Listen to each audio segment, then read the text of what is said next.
Hi price allot கர்த்தர் நாமத்துக்கு மகிமை உண்டாவதாக. இன்றைய வேத வசனம் 1 ராஜாக்கள் 3ஆம் அதிகாரம் 28ஆம் வசனமுக்கு தேக சொல்லப்படுது. ராஜா தீர்த்த இந்த நியாயத்தை இஸ்ரவேல் எல்லோரும் கேள்விப்பட்டு நியாயம் விசாரிப்பதற்கு தேவன் அருளிய ஞானம் ராஜாவுக்கு உண்டு என்று கண்டு அவனுக்கு பயந்தார்கள். அதாவது ஏசப்பா சாலமோன் கொடுத்த ஞானத்தை கண்டு அங்கே இருக்கிற ஜனங்கள்லாம் பயப்படுறாங்க. ராஜாவுக்கு இப்படியாப்பட்ட ஞானம் தேவனுக்கு கொடுத்துருவா சொல்லி அங்கே இருக்கிற ஜனங்கள்லாம் பயந்து, அதாவது சாலமோன் ராஜா வந்து கற்றுக் கொடுத்த ஞானம் பயங்கரமான ஞானம். அதாவது அந்த சாலமோன் ராஜா வந்து ஒரு பிரச்சனையை தீர்த்து வைக்கிறாரு. அதாவது 2 வேசிகள் இருக்கிறாங்க. 2 வேசிகளுக்கு வந்து 2 குழந்தை பிறகுது. அதாவது ஒரு லேடிக்கு வந்து முன்னாடியே குழந்தை போகுது, இன்னொரு லேடிக்கு 3 நாள் கழிச்சு அந்த குழந்தை பிறகுது. அப்படி இருக்கும்போது 2 பேரும் ஒரே வீட்டில் தான் இருக்கிறாங்க. அப்படி நைட்டில் அவங்க தூங்கும் போது அந்த ஒரு லேடி வந்து என்ன பண்ணுறான், ஒரு ஸ்ரீ வந்து அவளோட குழந்தை மேலே தெரியாமல் வந்து காலை போட்டுறான். அந்த குழந்தை உடனே மூச்சு திணறி இறந்து போயிடுது. அந்த ஸ்ரீ உடனே என்ன பண்ணுறா, இறந்து போன குழந்தைய வந்து இன்னொரு ஸ்ரீ இருக்காள், அவங்க உயிரோடு இருக்கிற அந்த குழந்தைய தூக்கின்னு இந்த குழந்தைய மாற்றி வச்சுட்டான். உடனே அதாவது அவள் செத்து போன குழந்தைய அந்த இன்னொரு அவ குழந்தை செத்து போல வச்சுட்டு அவள் குழந்தைய எடுத்து உயிரோடு மாரி வச்சுக்கணும். அப்படியும் போது அந்த உயிரோடு இருக்கிற ஸ்ரீ, அந்த குழந்தை உயிரோடு இருக்கிற அந்த ஸ்ரீ வந்து அந்த நைட்டில் அந்த குழந்தைக்கு பால் கொடுக்கணும்னு சொல்லி எழுந்துக்கும் போது குழந்தை செத்து இருந்துச்சு. உடனே அந்த ஸ்ரீ வந்து காலையில் பொழுது வெடிஞ்ச பிறகு அந்த குழந்தைய உத்து பார்க்குறா. உத்து பார்த்தா அந்த குழந்தை அவளோட குழந்தை இல்லை. அதாவது ஒரு குழந்தை தானே ஒரு தாய்க்கு தெரியும், ஒரு தாய்க்கு தானே ஒரு குழந்தைய, அவளோட குழந்தை அந்த தாய்க்கு தெரியல.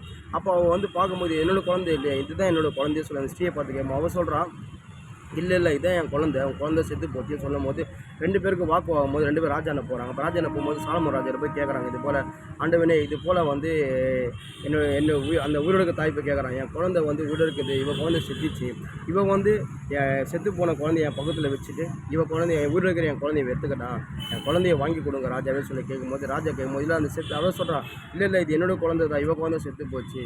அவன் சொல்கிறான், இது என்னோட குழந்தை தான், இவன் குழந்தை செத்து போச்சு. நீங்கள் சொல்லும்போது உடனே ராஜா சொல்கிறாரு, சரி அவன் சொல்கிறான் இந்த குழந்தை இவளோட சொல்கிறான், இவன் சொல்கிறான் இவனோட குழந்தை இவளோட சொல்கிறான்.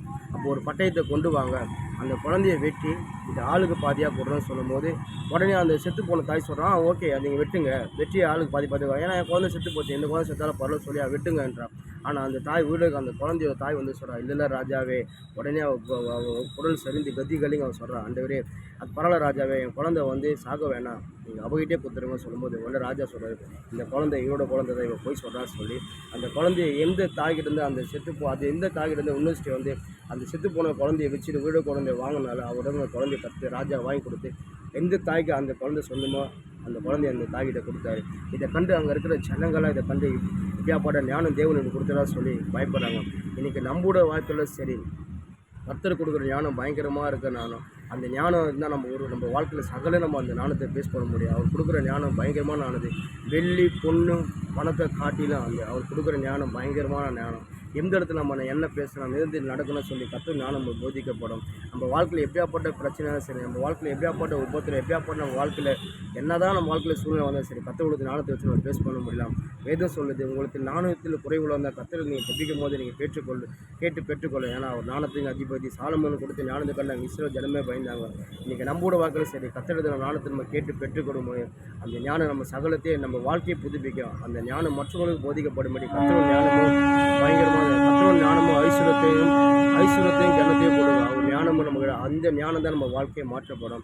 அதாவது நீங்கள் ஞானத்தில் குறைய இருந்தால் கத்திட்ட கேளுங்க, எசப்பா உங்களுடைய ஞானத்தை கொடுங்க ஆண்டவரே, நான் எப்படி நடக்கணும், யார்கிட்ட என்ன பேசணும், என் வாழ்க்கையில் இப்படி இந்த பிரச்சனையை பேஸ் பண்ண, இந்த காரியத்தை பேஸ் பண்ண ஆண்டவரே, எனக்கு உங்களுடைய ஞானத்தை கொடுங்க ஆண்டவரே சொல்லி ஜபத்தில் கேளுங்க, நிச்சயமாக ஞானத்தை கொடுப்பாரு. அவர் கொடுத்த ஞானத்தை பயங்கரமாக இருக்கும். அந்த ஞானம் ஒருபோதும் வந்து உங்களை வெட்கப்படுத்தாது. சாலமோன் கொடுத்த ஞானத்தை கண்டு அந்த இஸ்ரவேல் ஜனமே பயந்தாங்க. கர்த்தர் அப்படியாப்பட்ட ஞானத்தை உங்களுக்கு கொடுப்பாரு.